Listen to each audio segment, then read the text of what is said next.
హాస్టల్లో ఫుడ్ విషయాలు మాత్రం నేను తనని అడగలేదు. నిజంగా హాస్టల్ ఫుడ్ అనగానే అబ్బో అనిపిస్తుంది.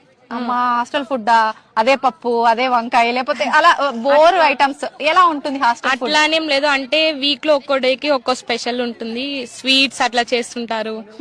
ట్యూస్డే గులాబ్ జామున్ స్పెషల్, అట్లా స్పెషల్ పెడుతుంటారు. ఓకే, టేస్ట్ బాగుంటుంది. అంటే రొటీన్ గా కాకుండా మార్చి ఫుడ్ చేయటం, మార్చి క్వాలిటీ టేస్ట్ అన్ని బాగుంటాయి. నార్మల్ సౌత్ మెస్ ఉంటుంది, నార్త్ మెస్ ఉంటుంది. నాన్ వెజ్ తినే వాళ్ళకి ఇంటర్నేషనల్ మెస్సెస్ అన్ని ఉంటాయి. ఓకే, అన్నిట్లో ఫుడ్ బాగుంటుంది.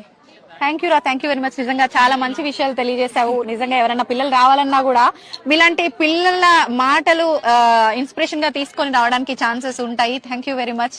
మీరిద్దరు కూడా చెప్పండి, నిజంగా ఎవరైనా వేరే యూనివర్సిటీ కాకుండా మార్వాడిని చూస్ చేసుకోవాలి అని అంటే ఒక మాటలో ఏం చెప్తారు?